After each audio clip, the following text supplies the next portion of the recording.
تو اب یہ اس کے اندر یہ تمام لوگوں کا سوچ ہے، سوچ کی بات ہے، لہٰذا اگر ذرا سی سوچ کے اندر خیال ہے آدمی کا تو یہ یاد رکھ لیجئے کہ بندے کو بندے کی ضرورت کے لیے پیدا کیا گیا ہے۔ زندگی آمد، مولانا جلال الدین رومی کا فلسفہ، زندگی آمد برائے بندگی، زندگی بے بندگی شرمندگی۔ واہ واہ واہ واہ واہ، کیا خوبصورت، کیا خوبصورت۔ اور مفتی صاحب جو ہمارے دیار غیر میں لوگ رہتے ہیں نا، ان کے دل دھڑکتے ہیں ہمارے ساتھ ہیں، وہ اپنے دل میں کڑتے ہیں پاکستان کے حالات کو اگر دیکھ کر، لوگوں کے حالات نہیں دھڑکتے تو اس کا ثبوت تو سب سے بڑا یہ ہے کہ دے رہے ہیں ڈونیشن۔ اور ہمارے پاس بھی ڈونرز ماشاءاللہ زیادہ تر یو ایس سے ہی ہوتے ہیں۔ میں کچھ دوستوں کے نام، ویسے قرآن کی ایک آیت بھی ہے نا، اگر تم چھپا کر دو یہ تب بھی ٹھیک ہے۔ ویسے زیادہ چیز یہ مشہور ہو گئی نا کہ ایک ہاتھ دائیں ہاتھ سے دو تو بائیں ہاتھ کو پتہ نہ چلے۔ وہ بتا رہا ہوں، دیکھیے بعض عبادتیں سامنے ظاہر و باہر ہیں، وہ کس لیے ہیں؟ ترغیب کے لیے۔ جیسے نماز 5 وقت کی مسجد میں پڑھنا ہے، بالکل صحیح۔ اب اس آپ کے کہیں میں چھپ کر فرض نماز پڑھوں گا، گھر کے اندر گھر میں نہیں ہوگا، اس کا نہیں ہو رہا ہے، بالکل صحیح۔ لہٰذا اس کے لیے سختی سے ممانعت بھی آئی ہے۔ لہٰذا اگر کوئی بوڑھا آدمی جو چلنے پھرنے سے محتاج ہے، جو تکلیف کے ساتھ چلتا ہے، اگر وہ 5 ٹائم نماز میں جا رہا ہے تو آج گیا، کل گیا، پرسوں گیا، معلوم ہوا جہاں اس کو دیکھا کنٹینیو جاتے ہوئے، تو ایک نوجوان کے دل میں ترغیب پیدا ہوگی کہ یار یہ شخص چلنے پھرنے سے محتاج ہے، یہ جا رہا ہے، اور میں کہہ لیجیے جوان لعنت ہے میری جوانی پر، وہ اس کے اندر ایک ترغیب پیدا ہوگی، تحریک پیدا ہوگی، وہ جائے گا پڑھنے۔ اسی طرح اگر جوان جا رہا ہے تو اگر کوئی بوڑھا نہیں پڑھ رہا ہے، سستی کرتا ہے، وہ کہے گا یار میں تو خبر میں پیر لٹکایا ہوں، یہ جوان 5 ٹائم جا رہا ہوتا ہے بھاگ کر۔ تو یہ بعض عبادتیں ظاہر و باہر ہے، اس کا فلسفہ یہی ہے۔ اور پھر وہ ظاہر ہے کہ کہیں پر بھی، اور اس سے کیا ہوتا ہے، جہاں دین اسلام کی سب سے بڑی اشاعت ہوتی ہے کہ اگر آپ یورپ میں، آپ دیار غیر میں ایسی جگہ چلے جائیں، دارالحرب میں، دارالحرب وہ کہتے ہیں جہاں غیر مسلموں کا ملک، وہاں چلے جائیں اور کھڑے ہوئے کہیں آپ نماز پڑھ رہے ہیں، جگہ نہیں ملی ہے، پارک میں ہی کھڑے ہوئے پڑھ رہے ہیں، تو ویسے ہی وہ کہے گا کہ یہ محمدن ہے۔ ان لوگ مسلم نہیں کہتے، محمدن یا محمد صلی اللہ علیہ وسلم کا پیروکار، فوراً کہے گا کہ یہ مسلمان ہے۔ تو یعنی ایک مسلمان کسی بستی میں جا کر دین مبین، اللہ کے دین کو، ان الدین عند اللہ الاسلام کی سربلندی کا باعث بن جاتا ہے، تو اللہ تبارک و تعالیٰ نے بعض عبادتیں کی ہیں، وہ ایسی چیزیں ہیں کہ جیسے کسی کا غیرت نفس مجروح نہ ہو۔ معلوم ہوا بھائی ہے ایک پیسے والا، دوسرا بھائی جو ہے وہ بیچارہ کہہ لیجئے کہ مفلوق الحال ہے، تو وہ بھائی اس کو دے دیتا ہے خاموشی سے، ٹھیک ہے، اس کو کوئی ضرورت نہیں ہے کہ وہ بولے، اشاعت کرے، یا وہ لاؤڈ اسپیکر پہ اعلان کرے تو ہی لے جا کر دے۔ وہ غیرت نفس مجروح نہ ہو، اس لیے کہا گیا ہے۔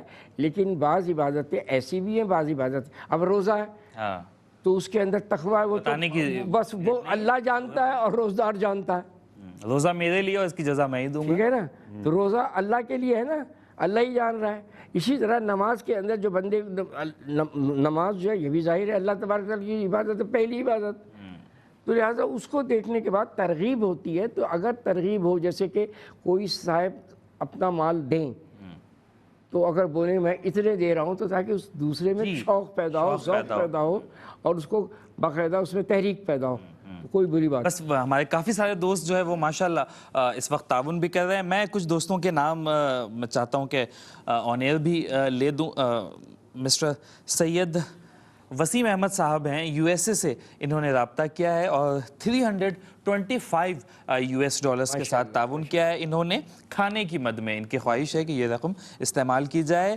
جناب عفان عثمان صاحب ہیں، انہوں نے بھی یو ایس اے سے رابطہ کیا ہے، $100 بطور صدقہ انہوں نے دیے ہیں، اللہ تعالیٰ اسے بھی قبول فرمائے۔ جناب اسامہ ہیں، انہوں نے بھی یو ایس اے سے رابطہ کیا ہے، $150 کے ساتھ تعاون کیا ہے ونٹر ڈرائیو جو ہماری چل رہی ہے اس کے لیے۔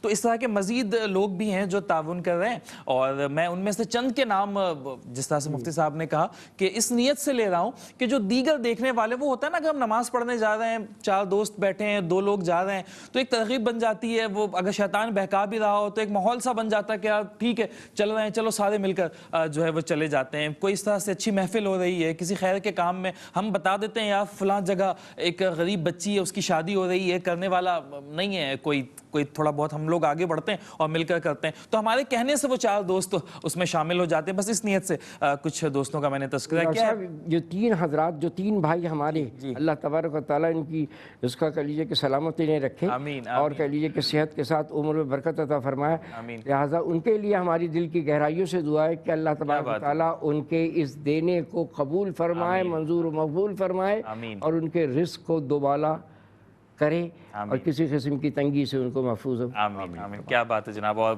بزرگوں کی دعائیں لگتی بھی ہیں ماشاءاللہ. سمیع صاحب ہمارے ساتھ بیٹھے ہیں. میں چاہتا ہوں کہ پروگرام کے اس حصے میں نعت رسول مقبول صلی اللہ علیہ وآلہ وسلم بھی پروگرام میں شامل کریں. اس کے لیے میں گزارش کروں گا سمیع صاحب سے. جی سمیع سہروردی صاحب. الہام کی رمجھم کہیں بخشش کی گھٹا ہے،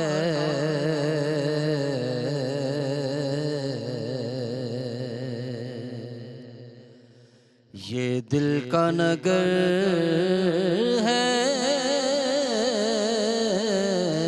کہ مدینے کی فضا ہے،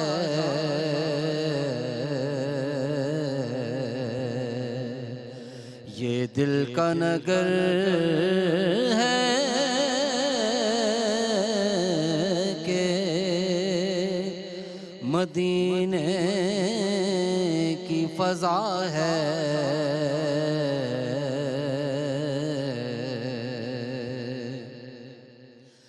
رگ رگ نے سمیٹی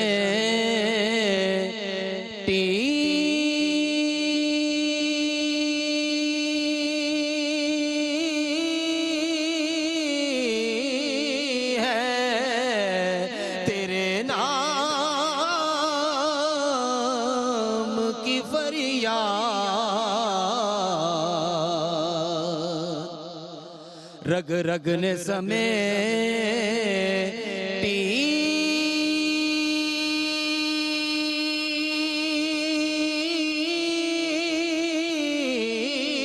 ہے تیرے نام کی فریاد، جب جب بھی پریشان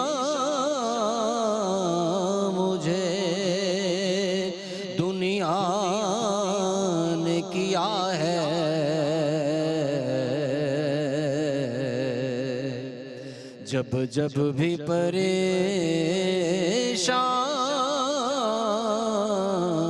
مجھے دنیا نے کیا ہے،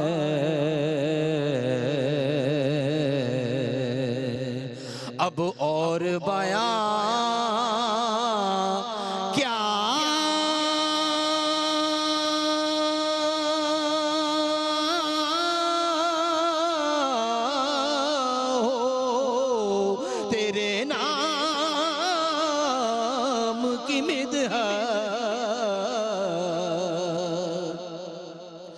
اب اور بیان کیا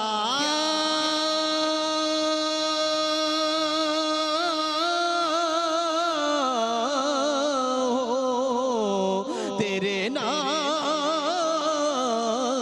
کی مدحت، یہ کم تو نہیں ہے محبوب خدا ہے، یہ کم تو نہیں ہے کہ تو محبوب خدا ہے،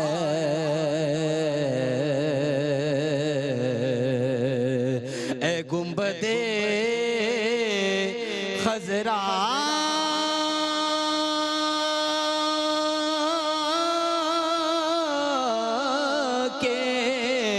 مکی میری مدد کر، اے گنبد خضرا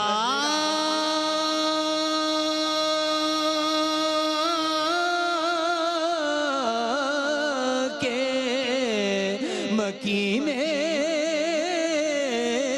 مدد کر، یا پھر یہ بتا کون میرا تیرے سوا ہے،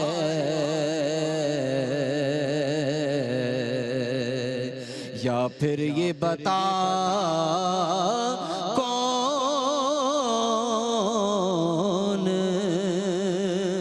میرا تیرے